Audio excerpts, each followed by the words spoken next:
Buenas, buenas, este es un nuevo episodio de La Membrana, les habla Josué. Hola, yo soy Pachi. Pachi es de esas personas que le toman fotos a la comida en los restaurantes. La excusa que tiene es que tiene un blog de comida vegetariana, ¿verdad, Pachi? Así es, se llama Tofu Bendito, me pueden seguir en Instagram o en la Dale, página web. es buenísimo, recomendado. Y Josué es de aquí de Costa Rica, yo soy de Venezuela, pero vivo aquí desde hace tiempo. Y es cinéfilo de YouTube. Bueno, Sí, también no, de... YouTube. Sí, también del cine. También del poco, cine, sí, un pero poco. aparentemente no. Le encanta ver videos de YouTube. Sí, bueno, la cosa fue que la semana pasada Radio Ambulante, uno de mis podcasts favoritos, sacó un episodio de 2 partes que se llama 12 lunas. Ajá. ¿Ok? Y este episodio está muy bueno, y trata sobre una comunidad en Colombia donde la gente se reunía a tomar yagé, que es como le dicen en Colombia a la ayahuasca. La ayahuasca, sí. Sí, que es una raíz, ¿no? Sí, no sé. No sé, una planta de algún tipo y hacen una bebida. Y comunidades indígenas en diferentes partes de Sudamérica lo toman y bueno, ahora se ha generalizado otra gente que lo toma. Y normalmente cuando hacen estas ceremonias hay como un chamán. Sí, ¿no? y bueno, lo que pasa es que también es una droga, es un psicodélico alterador de conciencia, lo pone a uno muy vulnerable sí, es una droga que podría ser recreativa, pero también estas comunidades tradicionales lo utilizan como con fines curativos, ¿no? Sí, con fines y de conexiones religiosas, un poco, ¿no? Sí, y bueno, es algo ahí, es algo viejo que se utiliza desde hace tiempo por diferentes comunidades en Sudamérica, ¿no? Exacto. Entonces la cosa es que en el episodio relatan cómo esta comunidad que giraba alrededor de un chamán, digámosle, que se hacía llamar el Taita, ¿no? Y entonces cómo esta comunidad va degenerando en un culto, básicamente. Ajá. ¿Cómo un culto y un culto? Exacto. Esa es la pregunta ¿Qué es esa vara? ¿Qué es esa vara del culto? Pero entonces, por ejemplo, esta comunidad, en la comunidad del Taita había muchísimo secretismo, ¿no? Habían reglas que, por ejemplo, él elegía cuando hacían una toma de yagé, él elegía a alguna persona a quien le iba a hacer una cura. Y él decía, nadie puede contar lo que se hace en una cura. ¿Y dónde estaba esa gente? ¿En Bogotá? En Bogotá. Sí, okay. Se reunían en diferentes lugares, hay un punto que ya tienen como un lugar específico. Y entonces había como este tipo de reglas y la figura del Taita se vuelve como una figura de un dios, ¿no?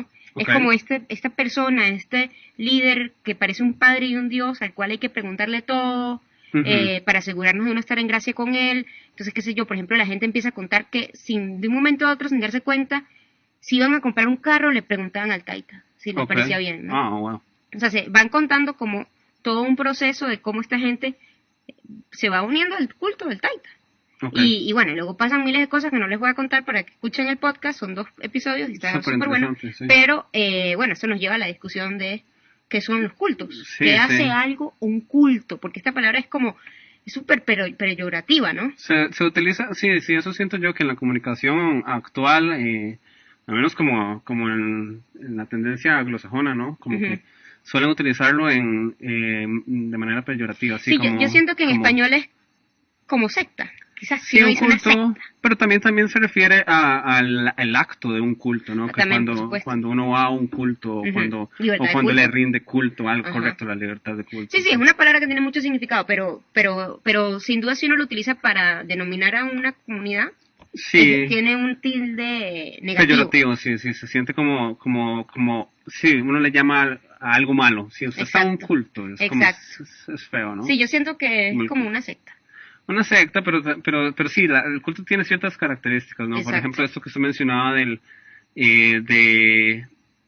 que hay como reglas muy restrictivas de la gente, y hay una persona muy carismática a la cual el culto está centrado, ¿no? Y ese tipo de cosas, ¿no? Sí, un líder carismático que tiende a ser una figura autoritaria, ¿no? También una cosa importante. Bueno, una cosa que me di cuenta es que hay muchas definiciones de cultos. ¿Ah, sí? Sí. Bueno, claro. Bueno, adicional a esto que mencionábamos de que, bueno, ya tiene diferentes significados, pero ¿a qué se refiere con diferentes definiciones de culto? Bueno, porque por ejemplo, hay gente que dice que los cultos necesariamente tienen que tener una figura de autoridad. Okay. Y luego hay otra gente que dice que no necesariamente. Bueno. ¿No? O sea, como que los elementos no son que se tienen que cumplir todos o para que sea un culto. Y luego la otra es cómo diferencia a uno un culto de un nuevo movimiento religioso. Sí, ok. Sí, porque si comenzara alguna religión en este momento, sería muy... Probablemente las religiones ya tradicionales, probablemente en algún punto comenzaron... Como un culto, algo sí. Similar a un culto, bueno, no necesariamente un culto, pero algo similar, ¿no? Ajá, pero bueno, quizás vamos como uno por uno con los... Bueno, otra cosa que leí por ahí es que los cultos no necesariamente son religiosos, también hay muchos cultos centrados. ¿En dónde leíste eso, te acuerdas? No estoy seguro si en el... bueno, en el TED lo mencionan. Hay un TED muy bueno sobre cultos en YouTube que son esos videitos cortos de 5 minutos que hace TED, que son enfocados en explicar un concepto rapidito así. Sí, que hay varios tipos, ¿no? Eso también lo pueden encontrar en todo lado, en Wikipedia, en la definición de culto. Sí, que no todos están centrados en religión, también hay varios que pueden estar centrados en autoayuda, o en terapia, o también cultos a nivel de política, o de opiniones políticas. Sí, y bueno, lo que sí lo suele caracterizar es como un compromiso compartido hacia ideas extremas, ¿no? Como... Bueno, en política es fácil ver cómo alguien puede tener ideas extremas, pero también, por ejemplo, las ideas religiosas son extremas, porque, por ejemplo, es esta idea de que si hago algo me comporto de alguna manera, o si dejo de hacer ciertos comportamientos, eso me hace, me ayuda de una manera automática, ¿no? Hacia algún ideal religioso, ¿no? Y eso ya esas son ideas extremas que las religiones suelen usar, y bueno, y los cultos también, ¿no? Claro, pero quizás eso me recuerda a este otro elemento, que es que los cultos tienden a separar a sus miembros de la sociedad, ¿no? Como empiezan a creer en estas cosas tan extremas, terminan alejándose de la sociedad, y entonces, claro, además es a propósito, porque si tú tienes contacto con otras personas, es posible que te cuestionen lo que tú estás creyendo. Entonces esto me recordó lo que hablábamos en el tercer episodio de la gente que cree en la Tierra plana, y que ellos hablaban de que al final perdían a su... Es cierto, es similar. Sí, bueno, lo que pasa es que necesitan unidad, o sea, algo de lo que genera que exista el culto como tal es necesario que dentro del culto haya unidad, ¿no? Entonces ellos evitan, bueno, ahora podemos comentar ejemplos que hemos visto por ahí, pero es esta necesidad de que haya bajo conflicto interno y también evitan el escrutinio externo, ¿no? Como que haya, sí. Por eso también otra cosa que suelen hacer es que también mantienen secrecía sobre su funcionamiento. Incluso hacia sus miembros, digamos. Sí, bueno, ya haremos comenzar a o sea, ejemplos. Sí, como en... No sé si se han enterado, bueno, existe este documental muy popular sobre la cientología. En la cientología, bueno, hay debates si es un culto o no, porque ahora es básicamente una religión y opera como una religión y la libertad de culto los protege, ¿verdad? Pero existe una de las cosas que se le suele criticar. Sí, el documental se llama Going Clear. Going Clear, sí. Estaba antes en Netflix, pero ya no está. Yo lo vi en Netflix. Sí, yo también, pero ya no está. Sí. Bueno, comentan cómo hay tantas secrecías sobre el funcionamiento interno y cómo funcionan las jerarquías dentro de la religión. Y no solo del funcionamiento, en la cientología también hay secretismo sobre la propia creencia. Uno tiene que ir como aumentando de nivel para irse enterando, y al final es que te enteras todo este show de los extraterrestres. Sí, le van revelando poco a poco a uno cuáles son las creencias completas de la religión, ¿no? Exacto, sí. Ese documental es buenísimo, si lo encuentran, véanlo. Y de hecho se armó aquí el chisme, es que después de que Netflix lo soltó, hubo un estallido social, digamos, de los creyentes, porque decían que lo estaban... Tuvieron una crisis. Sí, casi pues solicitaron que lo quitaran de Netflix y de HBO, también está en HBO. Un enredo ahí, porque claro, los pone muy en evidencia. Sí. De qué es lo que de qué es lo que es la cienciología. Y una cosa que mencionaba en ese documental es lo difícil que es salirse de un culto. Claro. Y creo que era John Travolta que lo amenazaban y así, y él contó. Yo creo que John Travolta sigue en la cienciología, sí.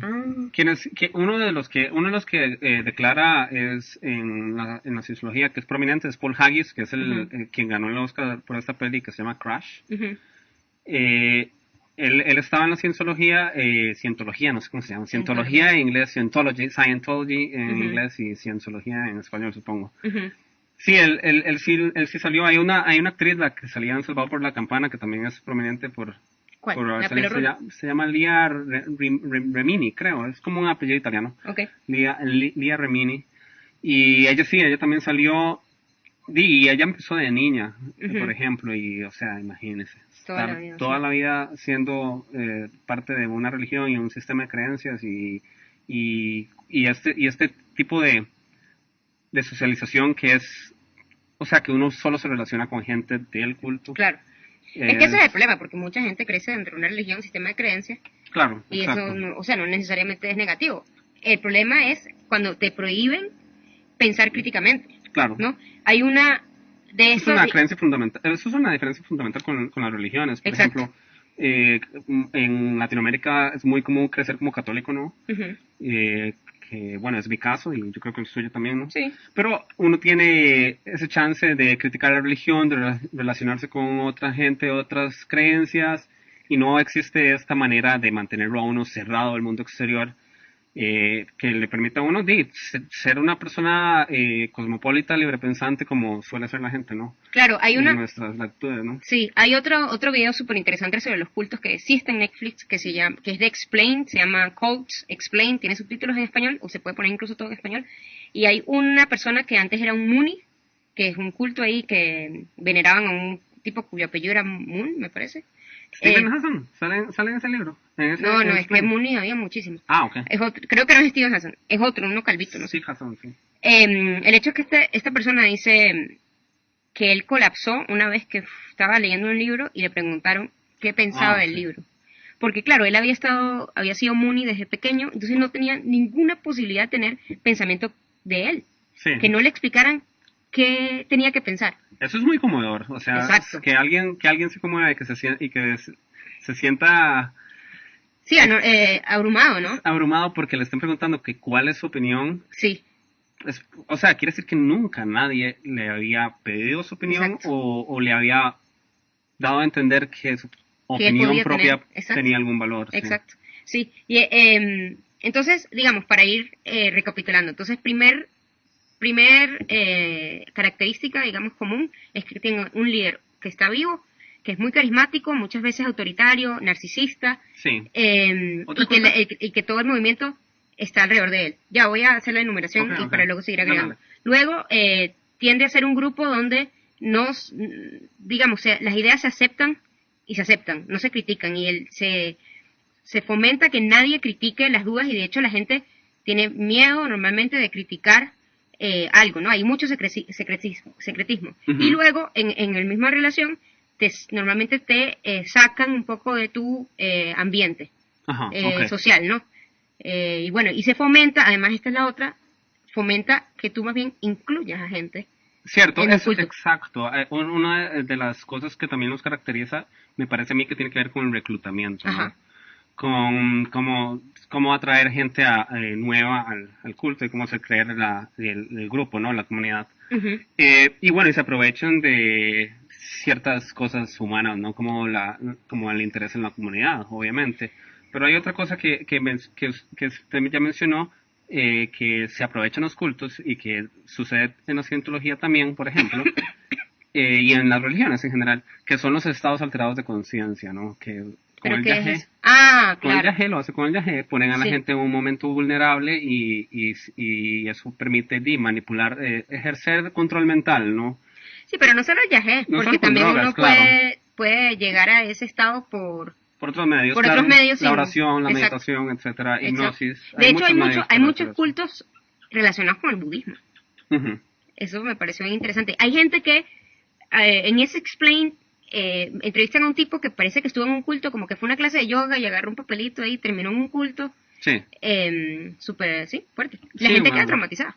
Bueno, yo le comentaba el otro día, Pachi, que yo tenía experiencias en las que, o sea, existe toda esta tendencia actual a, que es como sobre la meditación, ¿no?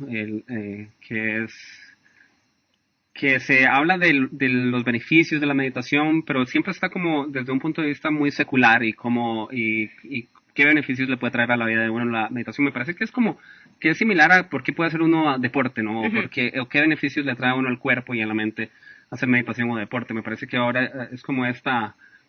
Sí, estamos. Sí.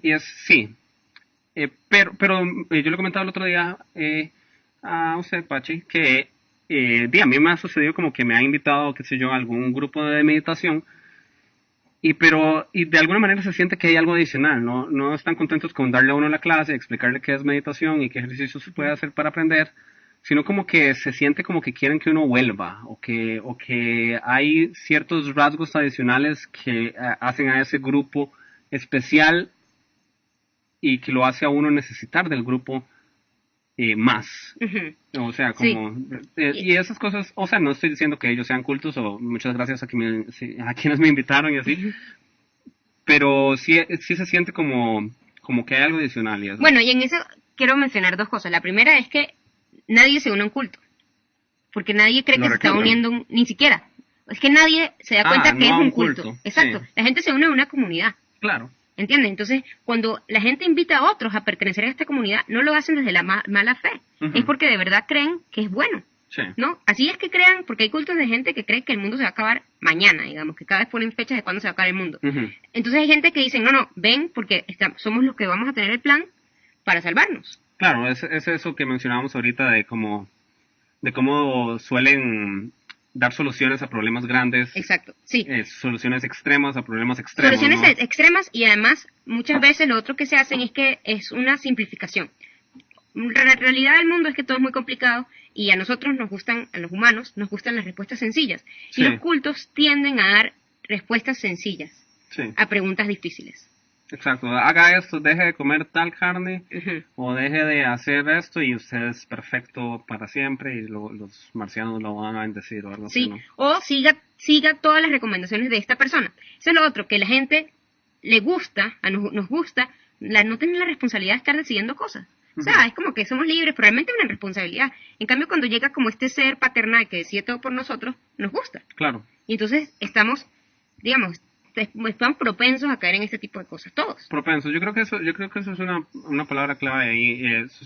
Suele mencionar que como la gente que está en etapas vulnerables de su vida, que acaba de pasar por un divorcio o no sabe qué estudiar. Son en una ciudad. Correcto, sí. Suelen ser blancos para, claro, es gente que está buscando qué hacer, ¿no? O cómo calzar, porque ese ejemplo de la ciudad es muy importante. Sí, o sea, uno está nuevo en una ciudad, no tiene mucho que hacer, no tiene amigos. Y alguien te invita a algo y uno dice, sí, claro, vamos. Vámonos, exacto. Sí, y eso me lleva a otra cosa que tú estabas mencionando ahorita, que es como presión social. En el Explained de Netflix mencionan ese experimento que es famoso, de que ponen a un grupo de personas, no sé, ponte 10 personas, a todos ver unas líneas, ¿no? Las líneas, sí. Hay 4 líneas, ponte. Hay una que es la de referencia y uno tiene que elegir entre otras 3 cuál es la que es de ese tamaño. Y hay una que claramente es el tamaño, ¿no? Y otras 2 que no son. Entonces... De hecho, les hacen creer, o sea, a quien invitan al experimento, el experimento se llama Experimento sobre la Conformidad y los diseñó un tipo que se llama Solomon Asch en 1951, por si lo quieren buscar. Ok. Le hacen creer a la persona que el experimento no es sobre nada social ni nada así, sino que le hacen creer que es sobre percepción. Okay. Dicen, ¿cómo percibe usted la línea? ¿La ve más larga, más corta? Esa es la pregunta que le hacen y es un experimento sobre percepción. Okay. Y después el experimento real. El experimento real es que, ponte, ahí de las 10 personas que están ahí, solo hay uno que es el que realmente es el conejillo de Indias, digamos. Sí. Entonces, las primeras 7 personas ante esta persona, todas dicen la respuesta que claramente es equivocada.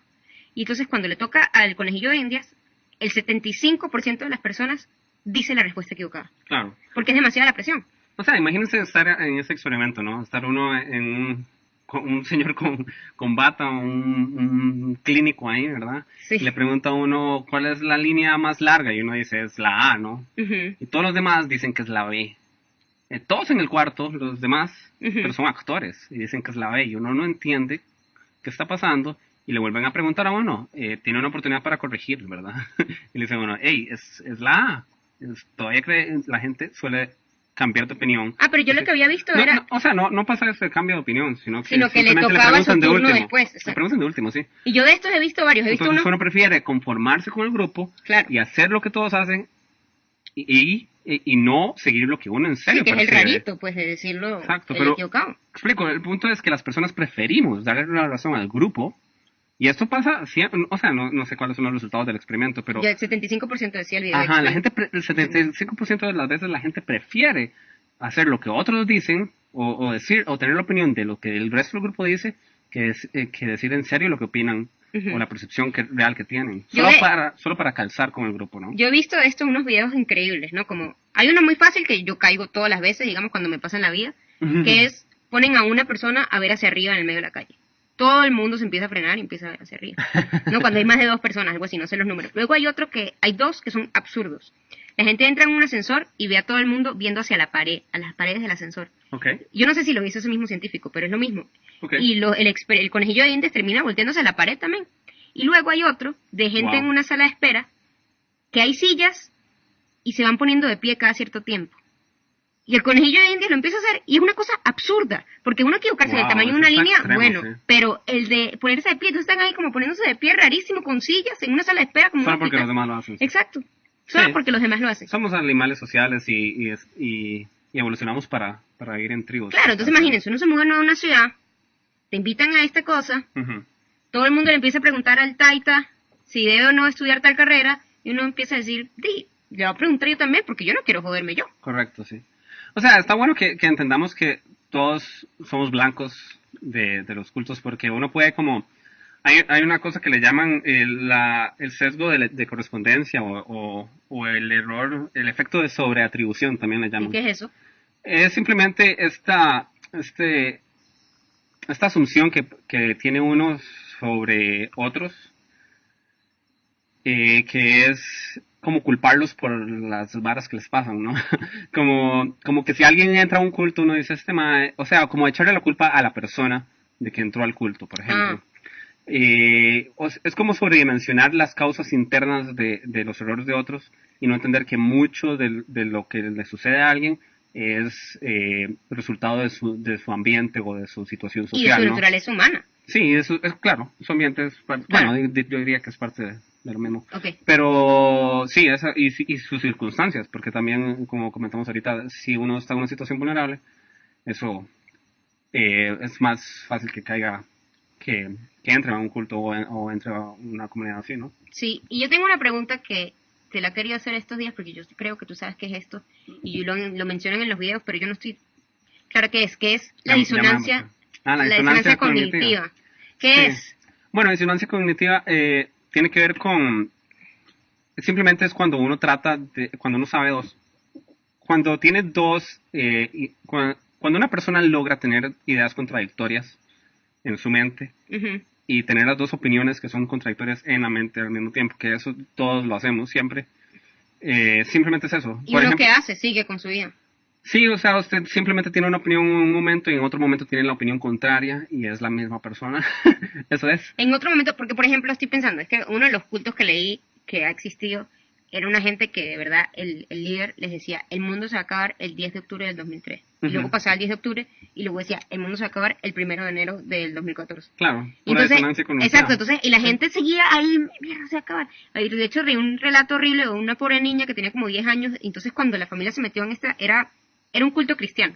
Ella dice, es que yo era súper perfeccionista. Entonces, si a mí me dijeron que yo era de esa religión, ella era de esa religión a fondo. Entonces, un día estaban en el transporte escolar y había mucho nieve y hielo y el transporte se empieza a colear, digamos, empieza a deslizar y la niña creía que ya ese era el fin del mundo, ¿no? Empieza a gritar, es el fin del mundo y todo el mundo como... Okay. ¿Qué está pasando? Claro, y era porque ella vivía en ese mundo así. Sí. Bueno, sí, yo creo que probablemente... O sea, es posible que la disonancia cognitiva juegue un papel importante. Yo siento que, por ejemplo, si uno está en una situación así, donde está un grupo interno y todos tienen la misma opinión, y alguien más llega y le critica esas opiniones, y con sentido. Suele ser, por ejemplo, cuando uno discute con alguien que tiene opiniones que uno no tiene, pero uno tiene un argumento, ¿no? Como por ejemplo, la gente que discrimina, qué sé yo, a los homosexuales o discrimina a algún grupo en particular. Y si uno se pone a argumentar con ellos, les puede mostrar con algo de lógica por qué está mal discriminar a cierto grupo, ¿no? Yo he visto que lo que pasa con eso es un ejemplo claro de disonancia cognitiva. Como la gente dice, entiendo lo que me dice, pero voy a continuar con mi opinión. Es como... O sea, claro, es fundamental tener disonancia cognitiva para estar en una creencia así. Sí, ni siquiera en un culto, para tener una creencia absoluta. Claro, exacto.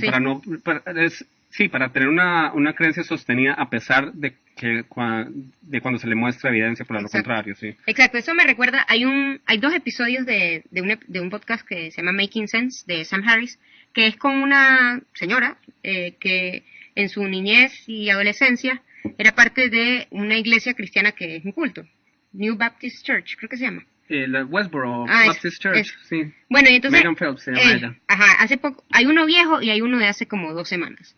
Y en el de hace como 2 semanas ella cuenta cómo fue que ella salió del culto. Y fue porque ella, en esa religión, o ese grupo, digamos, es súper combativo. Y es famoso en Estados Unidos porque van a funerales y hacen protestas, niños, o sea, toda la gente de la familia, digamos, son toda familia además, sí. Empiezan a protestar y con mensajes como súper fuertes, como todos los gays tienen que morir, o estoy feliz de que tu hijo se murió, y el hijo murió en el ejército en Afganistán, ¿no? Cosas así. Sí. Tienen opiniones fuertes. Sí, súper fuertes, porque ellos dicen que hay que agradecerle todo lo que pasa a Dios. El hecho es que ella cuenta que ella sale de esta disonancia cognitiva por Twitter. Y gracias, ella dice a un rabino que la empieza a cuestionar desde su propia creencia, ¿no? O sea, claro. Asumiendo, no es una confrontación. Sí. Y es muy impresionante, es muy lindo porque ella estaba hablando ahí alguna cosa súper extrema y resulta que ella nació cuando sus papás no estaban casados, ¿no? Y entonces el rabino como que sabía eso de ella y le dice, ¿y eso no significaría que a tu mamá habría que matarla? O algo así. Exacto. Y ella colapsó, porque ellos tenían respuestas claras para qué dar a la gente, incluso respuestas físicas. Ella cuenta que en las protestas, cuando la gente se le acerca, se ponían con las manos y los brazos estirados, como cuando viene un oso, dicen, y gritaban, ¿no? Y tenían así respuestas muy claras para todo, y cuando el rabino le dijo eso, como que la descolocó, y ella no sabía a quién ir, porque claro, cualquier persona que le pregunte me va a dar la respuesta preaprobada, digamos. Y esa entrevista es muy bonita. Ella escribió un libro también. Ella tiene un TED Talk también, si lo quieren ver. Tiene un TED Talk, exacto, sí. Hay mucha gente que está en cultos que luego escribe libros sobre el proceso, porque claro, les quedan traumatizados y además luego muchos se vuelven una cosa que aprendí esta semana que se llama deprogramador. ¿En serio? Que es cómo sacar a la gente del culto. Y claro, la gente acá está en cultos así de cerrados. Sí, uno que mencionamos hace un rato que se dedica a eso es Steve Hassan, sí, que él estuvo en un culto, lo que se llaman los Moonies, sí. Que me parece una locura. Me parece que era un culto cristiano también. Y sí, él salió del culto y ahora se dedica a eso. Y él lo que dice es que simplemente lo que hace para ayudar a la gente a salir de estos grupos. Bueno, una cosa que él hace, por ejemplo, él sigue participando en lo que él llama cultos. Él dice que el nombre culto tiene esta connotación negativa, que él no comparte, que puede haber como cultos positivos, sí, como el que él va, que es como un grupo religioso judío, sí. Y ¿ahora es judío? Sí, yo creo que él siempre ha sido judío, digamos, o es judío de origen. Y bueno, él comenta eso y comenta cómo él se dedica a eso, y él lo que hace es como presentarle como estos argumentos, como estos experimentos de psicología social que habían, que existen y o sea, lo que hace en vez de criticar las creencias que tienen es simplemente darles herramientas a la gente para que salgan por sí solos, ¿no? Porque eso es lo que hay que hacer, ¿no? O sea, es la única manera. Salir por uno mismo y no culpar a la gente porque estén en esas cosas, ¿no? Sí, este Steve Hassan hace poco sacó un libro que se llama básicamente El culto de Trump. Cierto. Él argumenta que Trump es un líder de un culto y que los seguidores, los trumpistas más cercanos, están en un culto, ¿no? No hemos leído el libro, yo leí un par de artículos sobre el libro. Me parece que es posible, digamos, pero por ejemplo él dice que Trump utiliza técnicas como, por ejemplo, insultar a los oponentes, distraer a la gente, obligar a sus seguidores a hacer algunas cosas. Luego también, por ejemplo, tiene una actitud grandiosa, digamos, como se cree esta gran cosa, requiere de la lealtad absoluta y enreda eso de confundir, ¿no? Entonces, por ejemplo, eso de hechos alternativos, etcétera, y además genera miedo. Acuérdense, por ejemplo, en la campaña Trump, cómo decía que los mexicanos iban o sea, que el mundo se iba a acabar, digamos, por los mexicanos que pasaban o sea, esta campaña de miedo que genera, y claro, el miedo es una emoción muy fuerte. Entonces, él plantea esto, y en uno de los artículos que leí, menciona un poco esto que estás diciendo de técnicas de cómo uno afrontar a una posible... Entonces él dice, en relación con el trumpismo, dice, tomar un descanso de las fuentes que refuerzan tus puntos de vista. Claro. ¿Ok? 2. Leer sobre cómo funciona la influencia social. Esto que estábamos explicando ahorita, ¿no? Cómo la gente te influye y lo vulnerables que somos a caer en eso. 3.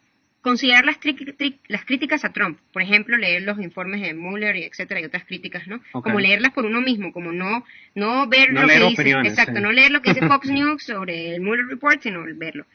Luego, tratar de ser un poco, de tomar un poco las cosas que hacías antes de volverte trumpista. ¿No? Y como tratar de reconectar con ese tú anterior. Y preguntarte si tus miedos son razonables. ¿No? Entonces, por ejemplo, si tú, o sea, porque esto aplica a todo. Por ejemplo, si crees que se va a acabar el mundo el 12 de octubre, como te dijo tu pastor, es bueno, realmente, ¿por qué se va a acabar el mundo ese día? Etcétera. Bueno, Sí, ¿no?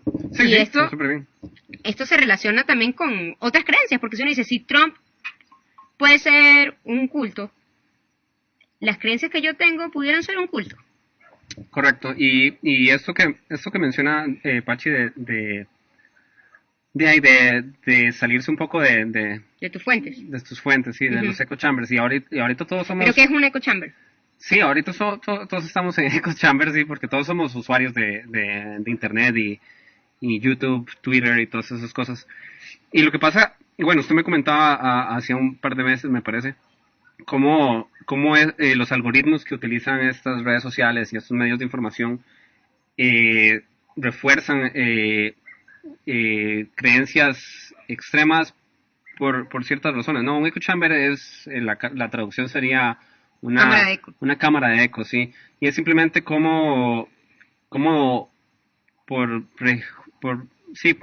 sesgos de confirmación y por las tendencias humanas que hemos comentado en otros podcasts y en este también, uno prefiere tener en sus redes sociales y en sus medios de información hay gente que opina igual que uno y gente opiniones que confirman las creencias que uno ya tiene. Entonces uno, por ejemplo, uno prefiere no seguir a gente que a un trompista, por ejemplo. Sí, exacto. En el caso de Apache no a los trompistas, y en el caso de los trompistas Apache no las bueno, yo no tuiteo nada, entonces no importa. Pero... Sí, bueno, pero probablemente no les encante la membrana.com. Sí, exacto.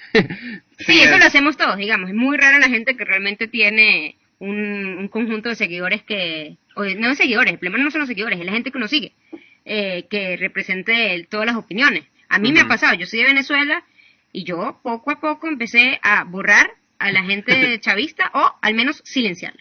Porque cuando hay tensión social no tolero ver sus opiniones, no lo tolero. Sí. Entonces claramente toda mi red social es oposición venezolana. ¿No? Y entonces se me creó una cámara de eco en ese sentido. Sí, en esa disyuntiva de opinión, ¿no? Exacto, sí, totalmente. Entonces claro, ahí es útil digamos, el problema es que, claro, que uno ve la información y solamente te confirman lo que uno ya decidió que era cierto. Entonces es útil de vez en cuando hacer lo que recomienda Steve Hassan, voy a ver otras fuentes, a ver. Correcto, sí. ¿Qué dicen, no? Sí, eviten caer en un culto con sus cámaras de eco en sus medios de comunicación por internet. No vean siempre los mismos canales. O sea, si quieren evitar caer en creencias, y no es como que hay un culto, aunque el documental de Vox, el de Explained, argumenta como las similitudes entre los echo chambers en internet y los cultos, y cómo eso puede traer en serio consecuencias. Claro. O sea, es que una cosa más, que sí... Más polarización, más división, ¿no? Que sí sucede es que en las cámaras de eco pasa lo mismo de que las ideas se simplifican. Toda la discusión se simplifica mucho, ¿no? Yo tengo razón por esto, y entonces como yo tengo razón, ni siquiera quiero escuchar el otro argumento, y por tanto como no lo escucho, no pienso al respecto, ¿no? Entonces no hay discusión, no hay ninguna discusión. Entonces, y esto claramente es algo que sucede en los cultos también, porque se genera simplemente un círculo en nuestro pensamiento. No entran nuevas posibilidades que nos hagan detenernos un momento y decir, ¿es cierto esto, no? Sí, la vida suele ser más compleja de lo que parece, dijo el cantante. Exacto. Sí, entonces, si bien es difícil que uno diga, qué sé yo, el veganismo es un culto, o CrossFit es un culto, porque Steve Hassan dice, por ejemplo, que CrossFit puede ser un culto. Sí, puede ser. Sí, pero él es positivo, porque él lo habla mucho más. Claro, exacto, él utiliza un término más amplio. ¿Sí? Exacto, pero, por ejemplo, con el veganismo, yo creo que es interesante la discusión, porque la gente ya para algunas personas se vuelve una religión. Sí, digamos, es como una guerra entre ellos y nosotros. Exacto. Usted o es parte o está fuera. Sí. Incluso si eres vegetariano no es suficiente, digamos. Nosotros aquí, no es que ya se pierde lo que yo consideraría que sería el ideal, que es bueno, que la gente coma menos carne, y es, no, o eres vegano o nada. Sí. ¿No? Sí, por ejemplo, sí tienen esa algunos, característica, ¿verdad? No todos. Cultista, sí. O sea, sí. Sí. Puede existir y eso puede pasar con muchas cosas, o sea, con la gente de derecha, con la gente de izquierda, hay discusiones que no se vuelven una no discusión, no hay discusión posible porque no hay intercambio de ideas. Porque no hay intercambio de ideas, exacto, porque como yo normalmente no escucho ni siquiera el argumento del otro porque estoy en una echo chamber, no estoy entrenada realmente para dar respuesta a los argumentos, sino simplemente a tener mi opinión. Exacto. Sí, entonces, por eso es la pregunta. Pues sí, esa es la invitación de la semana. Exacto. Que se cuestionen sus creencias y no dejen de hacerlo a pesar de que sean buenísimas. Ser vegano está súper bien, obviamente. Sí. Y sí. Pues eso es todo, creo, ¿no? Sí, sí. Bueno, queremos ¿qué? Retomar los... Sí, esta semana estuvimos chequeando como los comentarios que nos han llegado sobre el podcast y queremos compartirlos otra vez porque nos parece chiva y comentar a que nos comenten. Sí, comenten. Al final es un diálogo, esto no se trata de que simplemente Pachi y yo digamos ahí cosas que hemos estado discutiendo, pero que digo, o sea, todos formamos parte de esta comunidad. Del culto de la membrana. Exacto. Por ejemplo, María nos dijo, me gusta mucho el podcast, aprendo. Es una discusión de temas muy pro e interesantes, pero como para domis. Como un culto. Simplificado, sí. Y luego dice, como explicaron el cambio climático fue top. Creo que nunca lo había entendido. Bueno, gracias, qué bueno, María. qué bueno. Súper bien, gracias. Sí. Muy contentos de que le guste el podcast, María. Sí. Bueno, Brian nos comenta también que escuchando el episodio sobre la simulación me hizo recordar el incidente de la sangre corrupta. Wow, ¿qué es esto? Hubo un evento en World of Warcraft, bueno, esto es un juego de computadoras en red, donde un hechizo se esparció como plaga por el juego y ahora los epidemiólogos lo utilizan como caso de estudio por su similitud a cómo se propaga una enfermedad en la vida real. Qué loco, ¿eh? Bien interesante. Sí. No sabía nada de eso, Brian, y muchas gracias por comentar. Esperamos que les guste esto de leer comentarios al final. Ahí nos comentan también eso y ahí están los medios de comunicación para hacia la membrana. Nos pueden comentar en Twitter, nos pueden comentar en YouTube, en Facebook, en la página web también nos pueden comentar, lamembrana.com. Siempre estamos como La Membrana. Y luego pueden enviar un correo a membranapodcast@gmail.com. Nos pueden enviar un correo, nos pueden enviar en mensajes de voz y todo si quieren tener el programa con su voz. Exacto. Y ¿qué es lo otro importante? Bueno, que nos escuchen en Spotify, en Apple Podcast o en Google Podcast. En Apple Podcast, por favor, también déjenos un review que nos ayuda. Y sobre todo lo que más nos ayuda es que comenten sobre este podcast a sus amigos o personas. A gente que le interesa, sí. Si ustedes saben que hay una persona que pasa hablando de este tipo de cosas y así, conversaciones profundas. O no. O sí, no tan y lo otro que... Sí, y también si tienen algún tema que nos quieran recomendar también, díganos. Eso. Y bueno, muchas gracias. Muchas gracias. Gracias, Pachi, por comentar todo Gracias, esto. José. Un placer. Bueno, chao. Chao.